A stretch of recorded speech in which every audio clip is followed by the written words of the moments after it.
When my own son stood up in the middle of my birthday dinner and called me pathetic, the room went silent. I felt every eye burning into me, waiting for me to break. But I didn't, because what Jason didn't know, what no one at that table knew, was that I held a secret powerful enough to change his entire future. Tell me, would you stay quiet too? Stay and subscribe me. This twist will blow your mind. I remember that night like it just happened. The candles on my cake were still burning when Jason leaned back in his chair, arms crossed, that smug little grin plastered on his face. He's my only son, 29 years old, sharp suit, the kind of confidence that makes people assume he's got it all figured out. But what he said to me in front of my friends, my family, even the waitress standing there with my steak knife, it was a dagger. Dad, you're pathetic. You don't matter anymore. The air froze. You know those moments where time stretches, like every heartbeat sounds like a drum? That was me, sitting there in that overpriced Austin steakhouse, staring at my boy who just humiliated me in front of everyone I cared about. I felt my jaw clench, but I didn't speak. Not yet. See, Jason always thought he was smarter than me. He grew up watching me work 12-hour shifts, scraping every dollar to build my own small business from the ground up. He hated the grind, hated me for not being the kind of dad who threw money around. When he got older, he swore he'd never be small-time like me, and I let him think that. I let him believe the story he told himself, that I was washed up, barely keeping it together, irrelevant in his shiny new world of startups, private equity friends, and flashy cars he couldn't really afford. But here's the thing. When you lived long enough, you learn patience. You learn that timing isn't just everything, it's the only thing. So I sat there, staring at my son, listening to a few awkward coughs around the table. My old buddy Mark, who served with me back in the Navy, shifted uncomfortably. My sister wouldn't even meet my eyes. And Jason? He was enjoying every second of my silence, thinking he just made his big declaration of independence, severed himself from the loser dad once and for all. But Jason had no idea. He didn't know that the company he bragged about running every Thanksgiving, the one he claimed he built with his genius, that company existed because of me, because years ago, I quietly set up the LLC, filed the patents in my name, and invested the seed money that gave him his first break. I never told him. I wanted to see what kind of man he'd become if he thought he'd done it all himself. Now I had my answer. So when he raised his glass to toast his so-called freedom from me, I smiled, a small, controlled smile, because I knew something he didn't. I owned the very ground he was standing on. And that night, as everyone tried to move past the awkwardness and dig into their steaks, I decided it was time to show my son exactly who held the real power in this family. But how do you drop a bomb like that without destroying everything in one blast? The next morning, I woke up with that same hollow ache in my chest. The echo of Jason's words kept circling my mind like a vulture. Pathetic. You don't matter anymore. I poured myself a cup of black coffee, staring out at the oak tree in my backyard, and I thought about all the nights I'd worked late while he slept under my roof, the baseball games I missed, the birthdays I half showed up for, still wearing grease on my hands from shop. I thought I was building a legacy for him, and maybe I was wrong to believe that mattered. By noon, my phone buzzed. Jason, against my better judgment, I picked up. Dad, he said, voice casual, like nothing had happened last night. I need you to sign some paperwork. What kind of paperwork? I asked, keeping my voice steady. Oh, nothing big. Just transferring the last of the patents over to the company. It'll streamline things. You know, make it official. I felt my throat tighten. He didn't even know I was the one who filed those patents under my own name. He just assumed, like he always did, that I'd hand over whatever he wanted. Jason, I said slowly, you realize those aren't yours yet. There was a pause, a sharp little laugh. Dad, come on. Don't make this harder than it has to be. The company's mine. Everyone knows that. You're just old paperwork. Old paperwork. That's what my son reduced me to. I clenched my fist around the phone. Jason, do you even remember where the first 50 grand came from? Who vouched for you when no bank would touch you? who sat in meetings with lawyers, making sure you weren't eaten alive? Yeah, he snapped, his tone turning ice cold. And I also remember how embarrassing it was dragging around my broke old man in cheap suits. You never looked the part, Dad. You held me back. That one cut deep, but he wasn't finished. You've had your time, he continued. It's my turn now. Sign the papers. Walk away with dignity. Otherwise, well, let's just say I've got people who can make this messy. I sat there, phone pressed to my ear, heart pounding. My son, my own blood, threatening me like I was some stranger standing in his way. And in that moment, something inside me shifted. The grief, the humiliation, it hardened into something sharper. I'll think about it, I said quietly, before hanging up. I didn't yell, didn't beg. I just let silence sit between us. But inside, I knew the truth. Jason had crossed a line. Over the next week, I watched him move faster, bolder. He sent me emails full of legal jargon, pushing deadlines. He even showed up at my house one afternoon, driving that ridiculous sports car he could barely keep up with the payments on. He walked in without knocking, tossed a stack of papers on my kitchen counter, and said, "Dad, this is your last chance." I looked at him, really looked. Expensive watch, manicured beard, phone buzzer with texts he couldn't stop checking. But beneath all that polish, I saw fear, desperation. His empire wasn't as strong as he wanted me to believe. And if he didn't get my signature, it could all collapse. Jason, I said, you think you built this castle on your own, but you're standing on sand. He rolled his eyes. You don't get it. Times have changed. You're irrelevant. He grabbed the papers, shoved them back in his leather briefcase, and stormed out. Tires squealed in my driveway as he left. I stood there, staring at the empty space where his car had been, and I felt something almost like calm wash over me. Because here's the thing, Jason thought he was holding all the cards. He thought humiliating me at that dinner, threatening me in my own kitchen, would scare me into submission. But what he didn't know, what he could never imagine, was that I had already built my counterstrike years ago. Quietly, patiently, like a chess player setting the board while his opponent bragged about winning the first pawn.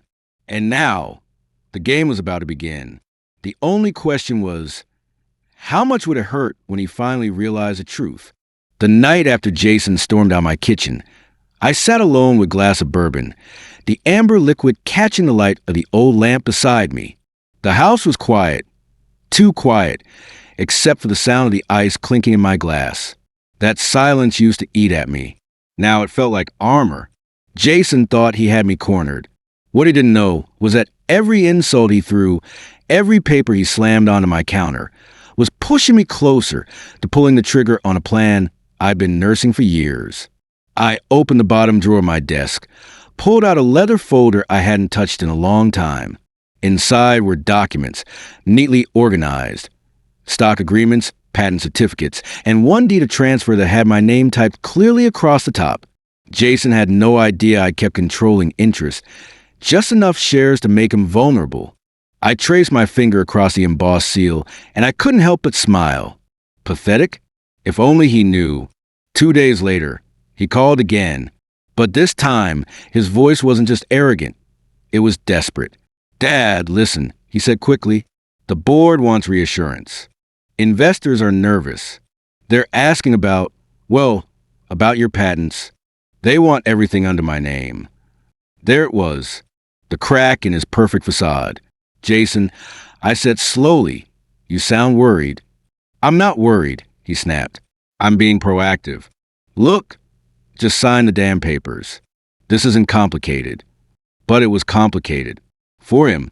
Because without me, without my signature, his whole shiny empire was nothing but smoke and mirrors. Later that week, I decided to pay him a visit. His office was in one of those new glass towers downtown, sleek, cold, impersonal. I walked through the revolving doors wearing the same worn leather jacket Jason always mocked. The receptionist barely looked up as I asked for him. When I stepped into his office, Jason's jaw tightened. He stood up, clearly irritated. "Dad, you can't just... I want to see where all that borrowed money went." I interrupted, looking around. Designer furniture, a wall-sized monitor, a view of the skyline. He didn't earn but rented. Jason clenched his teeth. You don't understand how business works at this level. Maybe not, I said, but I understand leverage. His eyes flickered for a split second, just enough for me to know I'd hit a nerve. I leaned against his desk, lowering my voice. Tell me, Jason, what happens when your investors find out that the man you call pathetic still holds the patents? That he's the one who can pull the plug anytime he wants? Jason laughed, but it was hollow. You're bluffing. I straightened, looked him dead in the eye. Am I? For the first time in a long time, Jason didn't have a quick comeback. He just stared, lips pressed in, hand tightening around his pen. I left his office that day with a strange sense of satisfaction. The tide hadn't turned yet, but I could smell the shift in the air. Jason still thought he was in control, still thought I was the old man he could bully into submission. But underneath, he was sweating. And I knew it. That night, I sat back at my desk, pulling out one more folder. This one wasn't just about patents or shares. It was about ownership. Real ownership. Jason had no idea that, years ago, when I'd helped him incorporate, I'd structured things in a way that gave me options. Quiet little clauses that nobody ever reads until they matter. He had the flash, the cars, the office with a skyline view. But I had the foundation, and I was ready to let him keep building his castle on sand, just long enough for it to collapse under its own weight. The question that kept me awake wasn't if it would fall. It was how hard Jason would crash when he finally realized I was the ground he'd been standing on all along. And let me tell you, I intended to make that landing unforgettable. When I got home from that meeting in Jason's office, I couldn't shake the look on his face. He was rattled, though he'd never admit it. And as I sat there in quiet, I realized it was time to pull back the curtain. Not for him. Not yet, but for you. You see, Jason thinks I'm just a washed-up man living off a modest pension. What he doesn't know is how much of his shiny success was built on sacrifices he never bothered to see. Let me take you back. In the late 90s, when Jason was barely a teenager, I was working at a small engineering firm in Dallas. Long hours, low pay, but I believed in what we were building. Clean energy systems, designs nobody cared about back then. My boss thought it was just a side project. I knew better. I filed the patents in my own name, spent every bonus check, every dime of savings to make sure those papers had my signature stamped on them.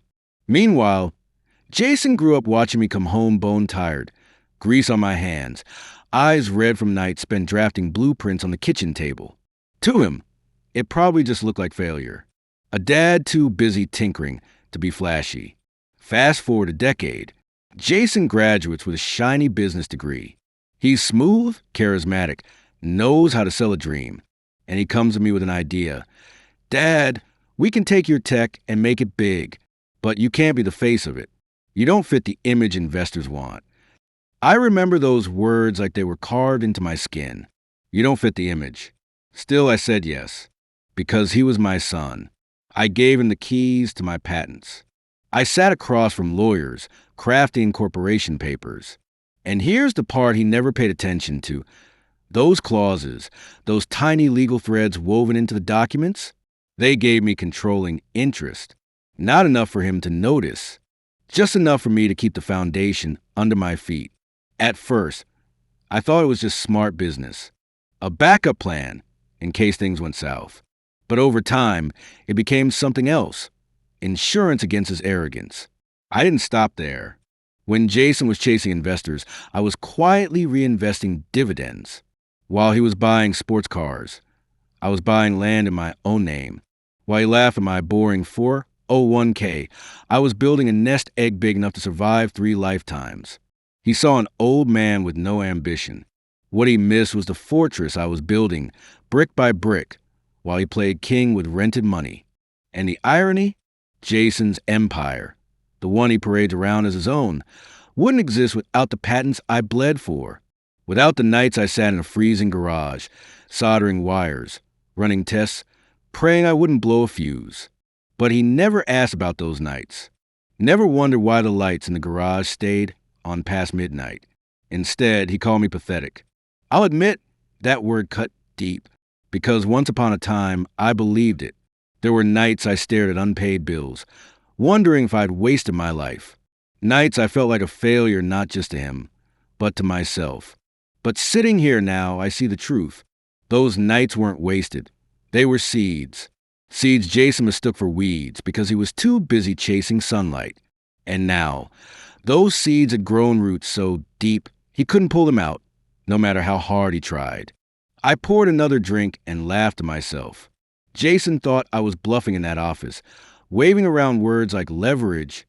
He had no idea that every move he'd made was already tangled in the net I strung years ago. The past wasn't just memory. It was ammunition. Because here's the part that Jason would soon discover. I didn't just own the patents. I owned the building his company leased, through a shell LLC he'd never heard of. I owned the land under one of his warehouses, purchased back when it was just a dirt lot nobody cared about. Piece by piece, I'd been invisible. And piece by piece, I had become indispensable. Jason thought he'd outgrown me. In reality, he'd been standing on my shoulders the whole time, and I was getting ready to shrug. The question wasn't whether I could pull the rug out from under him. It was whether I should do it all at once, or let him sweat, let him feel the ground cracking before it gave way. That's the thing about revenge. Sometimes the sweetest part isn't the final blow. It's the slow realization on your enemy's face that they were never holding the cards, that they've been dancing to your music all along. Jason was about to learn that lesson. And trust me, I was going to make sure it burned into him, the way his words burned into me. So when he called again, voice sharper, more frantic, I knew it was time. He said, "Dad, investors are threatening to pull out unless you sign. We're on the edge here. If you care about this family at all, you'll do it." And I sat back in my chair, let the silence stretch. Because in that moment, I realized something crystal clear. He still thought I was playing catch-up. But he was already standing in a game I built, on a board I designed, with rules he never bothered to read. And now it was my turn to move. Jason thought the court was just a formality. He strutted in wearing his $1,000 suit, smirking like he had already won. My siblings sat behind him, whispering, already celebrating their cut of the fortune. They believed the narrative Jason fed them, that I was nothing but a weak old man with nothing left but pride. But courtrooms don't run on whispers. They run on paper. My lawyer rose, crisp and steady, and began laying down document after document. Deeds, bank transfers, trust schedules, all stamped, notarized, undeniable. The room shifted as reality set in. "Mr. Reynolds," the judge said, peering over glasses at Jason, "do you deny that your father is a majority shareholder of Reynolds Freight Logistics?" Jason froze. His lawyer stammered, "Your Honor, we weren't made aware, not aware." My attorney slid another folder across the bench.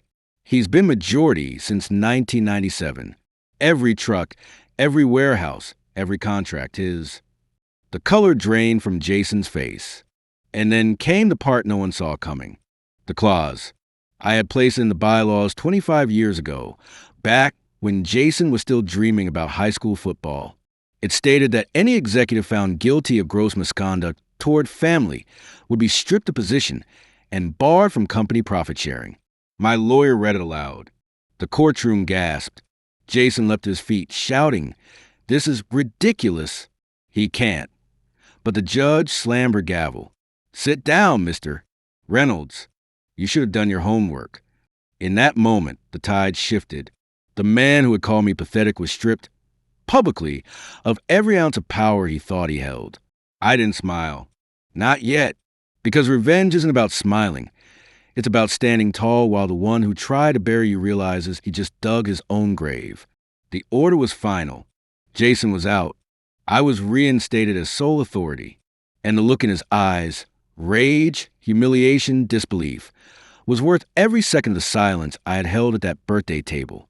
The courthouse emptied slowly, but Jason lingered, his face pale, his jaw tight. He didn't say a word to me. Not then. Not when the judge's ruling echoed in his ears. Not when the whispers of our family trailed behind him like smoke. He just stormed out, slamming the heavy oak doors as if sheer force could erase the verdict. But the verdict was permanent. For the first time in years, I felt light, not triumphant in the shallow sense, but steady, like a man who had carried a burden far too long and finally set it down. My attorney shook my hand and said, "Mr. Reynolds, I've been doing this for 30 years. I've never seen a cleaner takedown." I didn't gloat. I didn't raise my voice. I simply breathed. The following week, the fallout spread like wildfire. Jason's so-called friends, the same people who egg him on, who whisper in his ear about how he deserved more, suddenly stopped answering his calls. The investors he bragged to? Gone. The siblings who once sat behind him in court? They were silent now, ashamed, their own inheritances safe only because I chose not to drag them into the claws. But Jason? He had nothing left to hide behind. No company, no board seat, no credibility. One night, I got a call. Unknown number. I almost didn't answer. But something in my gut told me to pick it up. "Dad." His voice cracked on the other end. For a moment, I almost didn't recognize it.